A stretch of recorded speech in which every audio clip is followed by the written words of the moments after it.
안녕하세요. 오종혁 국어선생님입니다. 자, 오늘은 극수필 세 번째 시간으로요. 유관악산기라는 최재공의 작품을 가져왔습니다. 자, 한번 보실까요?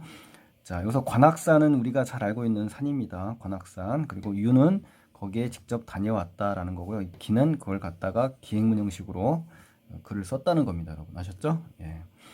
자, 기행문에 살면서 뭐죠? 여정, 견문, 감상. 이 세 가지 요소입니다. 그 세 가지 요소가 가장 공부할 주요 포인트입니다, 여러분. 자, 한번 보실까요? 내가 그렇죠? 일찍이 들으니 미수 허목 선생. 자, 미수 허목 선생이라는 인물이 나왔네요, 그렇죠? 83세에 고령이네요, 굉장히. 관악산 연주대에 올랐다. 연주대가 굉장히 험난한 곳입니다. 아주 가파른 곳에 위치한 곳입니다, 여러분. 걸음이 나는 것 같다. 그러니까 굉장히 날쌔다는 겁니다. 이 나이에 비해서 굉장히 비호 같다. 지난 시간에 배웠던 단어 있었죠. 비호처럼 사람들이 신선처럼. 그러니까 비호 같이 날아가는 듯이 이제 오르니까 가볍게 이제 올랐다는 거죠. 그러니까 많은 사람들이 그 분을 신선처럼 존경했다라는 얘기네요. 존경했다. 아셨죠? 예. 그리고 관악산은 경기 지방의 신령한 산이다. 그리고 선현들이 일찍이 논일던 곳이다. 그러니까 이제 많은 그 명소다라는 거죠. 굉장히 유명하고 또 한 번 그 위에 올라가서 마음과 눈을 장쾌하게 하고, 장쾌라는 것은 아주 쾌활하게, 장엄하고 쾌활하게 뭐 이런 얘기죠. 선현을 태산처럼 사모하여, 그러니까 선현을 아주 그 비유가 나왔죠. 태산처럼 내가 사모하는 마음이 가득해서 우러러는 마음을 기리고자 하였다. 그것을 기리고자 했는데 오래전부터 어때요? 생각은 했으면서 일에 얽매여 이루지 못했다라는 거죠. 그러니까 결국 뭡니까? 그러니까 요 부분은 어떤 겁니까? 거기 올라가서 가고 싶다. 항상 그 산을 생각하고 있었다는 얘기는 가고 싶은 마음이 지금 항상 마음에 깃들어 있다는 거거든요. 그렇죠? 예. 근데 이제 정조 10년 봄에 드디어 노량의 강가에 거주했단 말이에요. 근데 관악산의 푸르름이 거의 한눈에 들어온다. 한눈에 조망이 된단 말이에요. 그리고 마음이 춤추듯 움직인다. 그러니까 그만큼 마음이 막 들뜨고 어때요? 가고 싶은 마음이 막 앞지르는 거죠. 이런 것 때문에 오르게 된 계기가 되는 거고요. 이 앞부분에서는 등반의 목적이 나온 겁니다. 등반하게 된 동기가 나오고 여기는 계기가 나온 겁니다. 아셨죠? 예. 자, 중략 이유를 보실까요? 승려가 인도하는 대로 이제 절에 닿았다. 사월이 가서. 근데 절 이름이 이제 불성사입니다. 이제 장소가 나왔죠. 이제 여정의 과정. 집에서 어디로 가는 겁니까? 불성사라는 절을 놓은 거죠. 절은 삼면이 산봉우리에 둘러 있다. 그러니까 이제 절의 위치, 절의 그 특성을 지금 묘사하고 있는 겁니다. 그래서 오직 앞면만이 훤하게 트여서 막힘이 없었다. 그리고 문을 열어 놓으면 앉으나 누우나 어때요? 눈으로 천리를 바라볼 수 있었다. 그러니까 굉장히 그 높은 그 산 위에 있다라는 걸 느낄 수 있고요. 굉장히 그 조망이 좋은 그런 곳이라는 걸 알 수가 있네요. 그렇죠? 이튿날 아침 해가 아직 뜨기 전에 아침밥을 재촉해 먹고 소위 이른바 연주대라고 하는 곳을 오르기 시작했다. 그렇죠? 이제 어디로 간 거죠? 지금 보니까 여기에서 보시면 불성사, 그 다음에 이제 연주대로 이제 가는 거죠. 그래서 건장한 승려 약간명을 골라 좌우의 길 안내를 부탁했다. 뭐 이런 얘기네요. 한 승려가 이제 말하기를 연주대는 여기서 10리 남짓 가야 한다. 몹시 길이 험하다. 그러니까 나무꾼이나 승려들도 쉽게 올라가지 못한다. 그러니까 전문가들도 지금 올라가기 힘들다는 거죠. 그러니까 기력, 근력이 감당하시지 못할까 두렵습니다라고 승려가의 말을 인용한 겁니다. 한다 그랬으니까요. 그렇죠? 승려의 말을 인용했습니다. 승려의 마음은 뭡니까? 결국 나무꾼이나 승려도 올라가기 힘든 곳이기 때문에 걱정하는 거죠. 걱정, 그렇죠? 예. 최재공을 걱정하는 마음이 좀 담겨 있는 겁니다. 그랬더니 이제 최재공이 뭐라고 하냐면 나는 세상의 모든 일은 다 마음에서 비롯된다. 아셨죠? 모든 게 뭐에 달렸냐면 마음 먹기에 달렸다. 뭐 이런 얘기잖아요. 마음 먹기에 달렸다. 그래서 마음은 장수이고 기운은 쫄병과 같은 것인데, 자, 비유가 나왔죠? 예, 그래서 장수가 가는데 졸병이 어찌 안 갈 수 있겠냐 하고 웃어 넘겼다. 그러니까 결국 뭡니까? 산을 오르겠다는 강한 뭐가 담겨 있죠? 의지가 있는 겁니다. 산을 등반하겠다는 강력한 의지의 말입니다. 드디어 이제 절 뒤에 높은 산꼭대기를 넘는데 길이 끊어지기도 하고 벼랑이 갈라져. 그 아래가 1000길이나 되는 곳을 만나면 내가 몸을 돌려서 석벽에 착 붙고 손으로 번갈아 거목나무 뿌리를 잡았다. 그만큼 뭡니까? 이 등반하는 데 있어서의 험난한 그 과정을 지금 겪고 있는 겁니다. 아셨죠? 예, 등반의 과정이 호락호락하지 않죠. 그래서 두려워서 밑을 보지 못했다. 그렇죠. 예, 높은 곳에 오르면 예, 그런 마음 생기죠. 예, 고소공포증도 있고. 자, 혹은 큰 바위가 완전히 길을 가로막을 때는 앞으로 갈 수가 없었다. 속이 파여 고리진 곳 가운데 날카롭지 않은 곳을 골라서 엉덩이를 바닥에 붙이고 두 손으로 그 곁을 버티면서 엉금엉금. 자, 그러니까 상당히 그 뭡니까?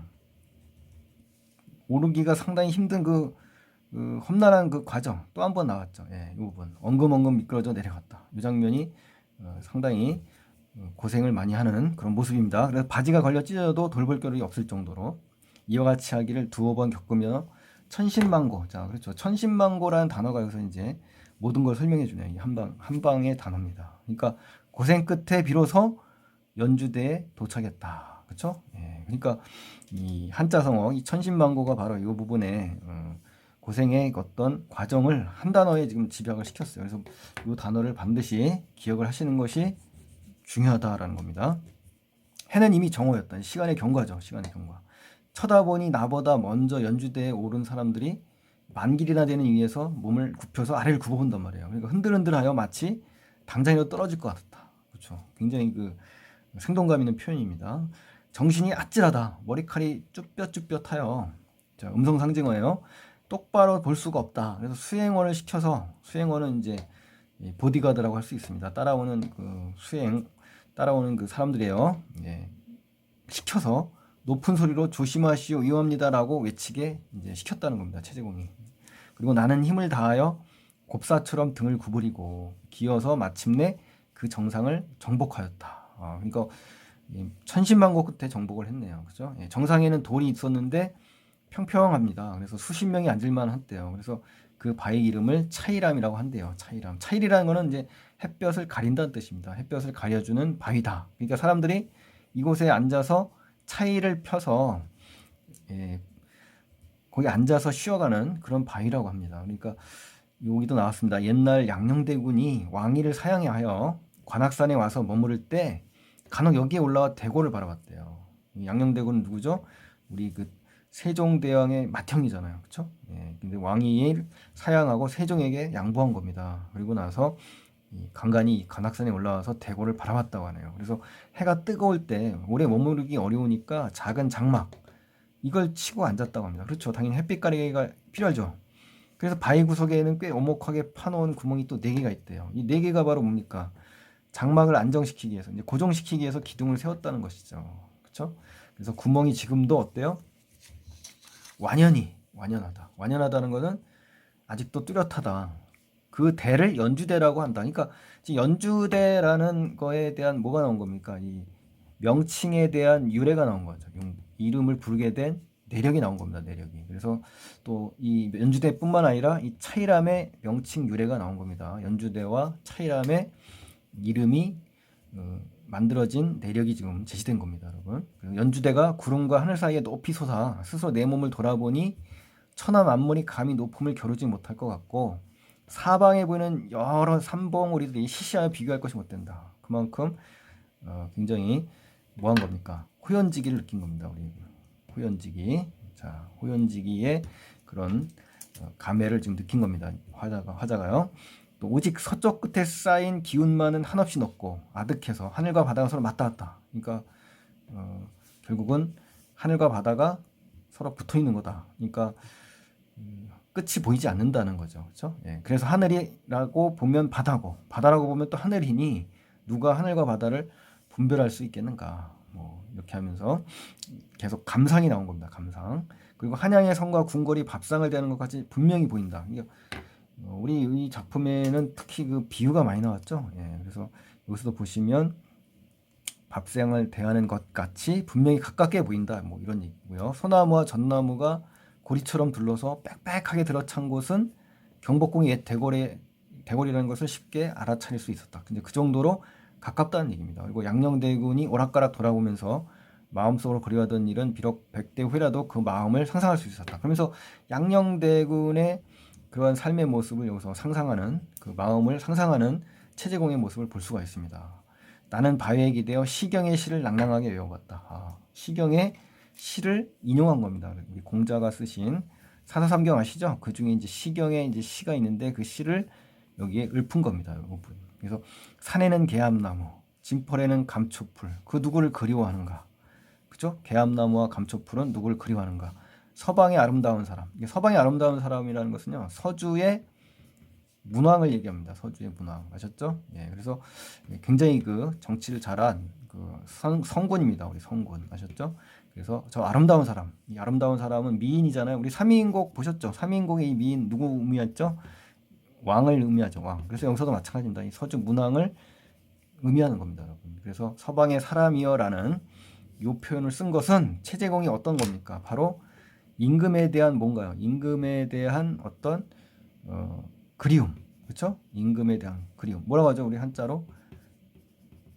자, 우리 정철의 관동별곡에 보면 많이 나오죠. 연군지정을 의미하는 겁니다, 여러분. 아셨죠? 임금에 대한 그리움, 또 임금에 대한 충성, 뭐 이런 걸 의미할 수가 있고요.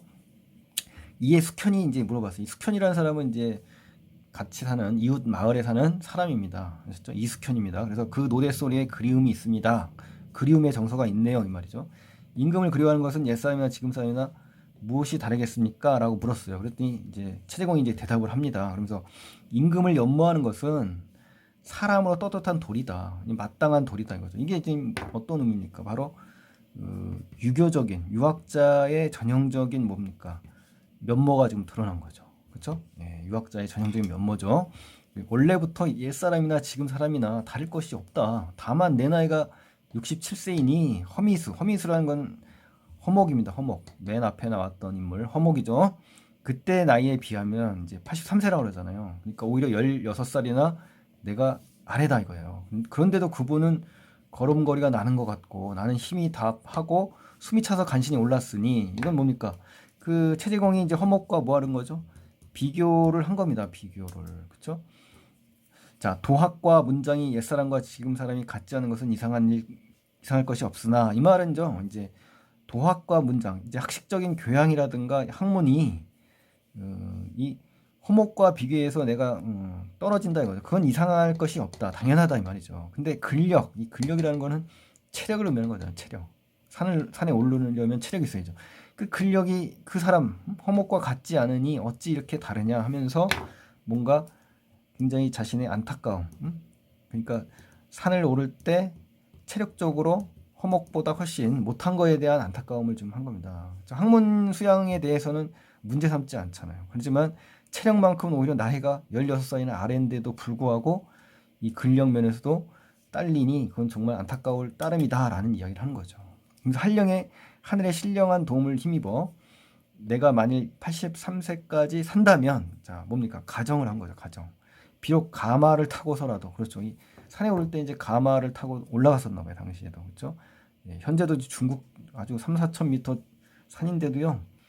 이 가마지기가 있습니다. 그래서 뭐 실제 봤는데 산에 올라갈 때 사람을 짊어지고 올라가더라고요. 대단합니다. 대단해요. 중국 산 가마꾼 보니까. 근데 이 당시에도 이제 우리나라에도 있었나 보네요. 그렇죠? 반드시 다시 한번 이 연주대에 올라 고인의 발자취를 이을 것이니 계승할 것이니 자네는 꼭 기억해 두게나라고 당부를 한 겁니다. 근데 이숙현이 이제 말합니다. 그때 저도 또한 마땅히 당연히 따라올 것입니다. 숙현이의 나이는 지금 바야흐로라는 것은 이제 고유어입니다. 지금 막 이런 뜻입니다. 그래서 65세라고 합니다. 65세. 그래서 둘은 서로 크게 웃었다. 그러니까 이제 서로 굉장히 죽이 잘 맞네요. 그렇죠? 이날은 불성함으로 이제 돌아왔습니다. 드디어 불성함으로 왔죠. 장소입니다. 그리고 나서 자기 집으로 돌아왔다. 그러면서 간략하게 여정을 지금 마무리한 겁니다. 여러분 아셨죠? 자, 어려운 내용은 아니죠. 그래도 정리는 반드시 하시고 준비를 하셔야 됩니다. 여러분 수능특강에 있는 것들은 자 오늘 고맙고요. 오늘 도움이 되셨다면 구독과 좋아요를 반드시 부탁드리고요. 더 많은 작품 준비 중이니까 기대 많이 해주시기 바랍니다. 고맙습니다. 감사합니다.